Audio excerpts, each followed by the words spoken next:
gosh, gotta get my shirt straightened up here. I went to the doctor, a couple doctor's appointments. May have to have surgery on my foot next month.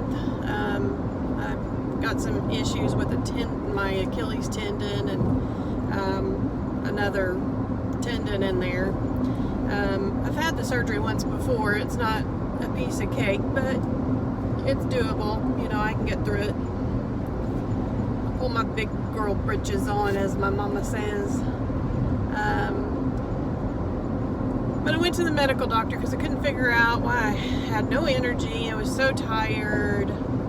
I was extremely hot all the time, like sweating, and I'm not one to sweat. And I would literally just have sweat dripping down the back of my legs while I was inside the house. And so everything was not normal for me. And so he did a bunch of labs and came back that my blood sugar is high.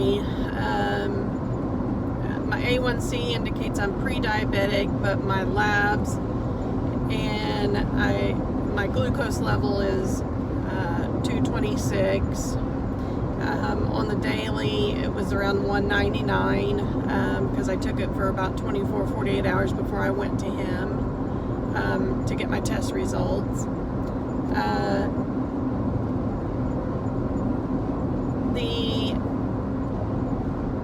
I have ketones, protein, and glucose in my urine, which would indicate that I'm not pre-diabetic, I'm diabetic.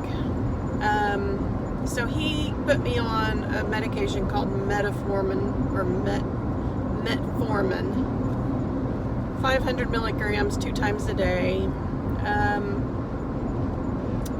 One of the side effects of this medication is it causes excessive diarrhea.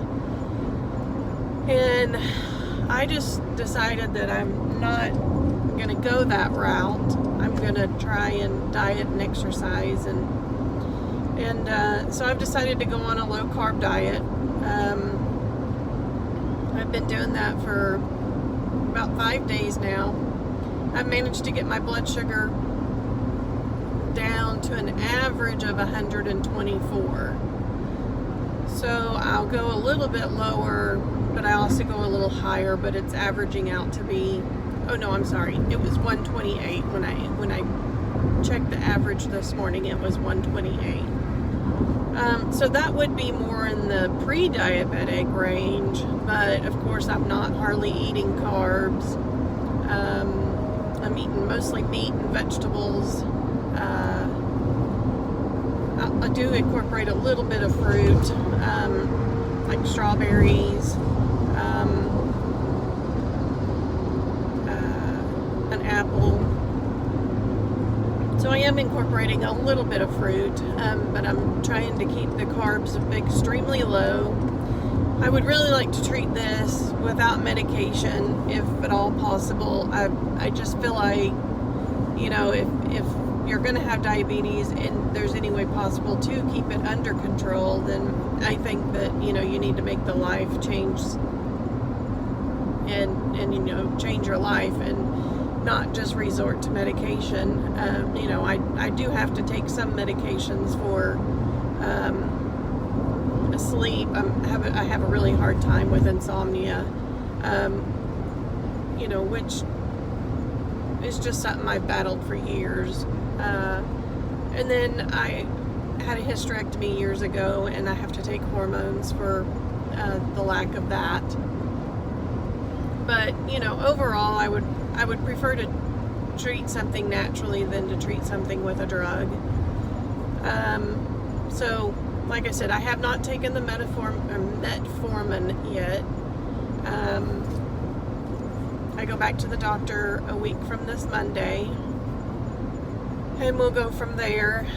Like I said, I check my blood sugar in the morning, I check it before a meal, I check it 2 hours after a meal, and I check it before I go to bed if that's more than 2 hours after my meal.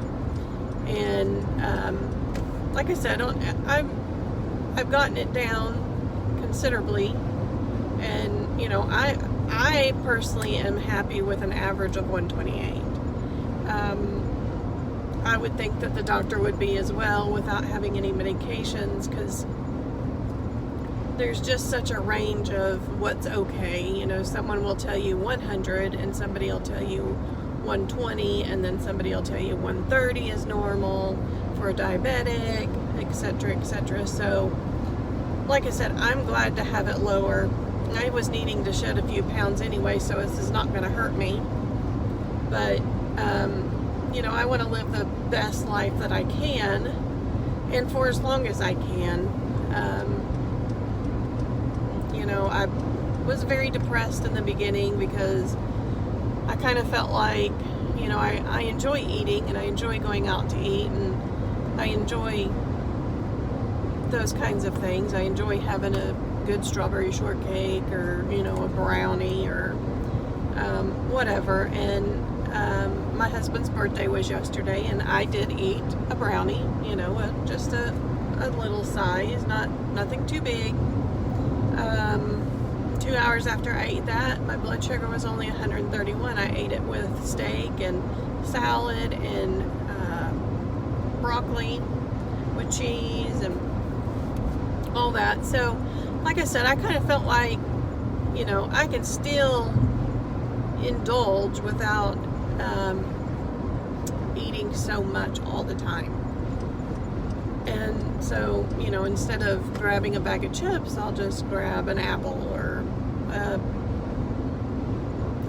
piece of beef jerky or, you know, something that is low carb and satisfying. So definitely not something that I want to be diagnosed with, and, you know, but right now it looks like that I can manage it just fine with diet. But Bailey and the baby are doing great. We went to her doctor's appointment, and she's got to go back in 2 weeks to have her blood sugar tested, or glucose test, normal pregnancy stuff. She's getting on up there in the 28-week mark, so won't be too long, and we'll be having us another little baby around, and that's exciting. But anyway, wanted to jump on here and give you all an update, give you guys an idea of why we kind of went silent for just a little bit. Was having a little hard time with the diagnosis, and, you know, how you live life when there's so much stuff that you can't eat and you can't do, because we live a life on the go. I mean, we're always going somewhere. So anyway, like I said, I wanted to just touch base with you guys and let y'all know the bad and the ugly and the good. So anyway, I'm going to catch you on the next one, and you guys take care in this heat and enjoy your weekend. Thanks for watching. Bye.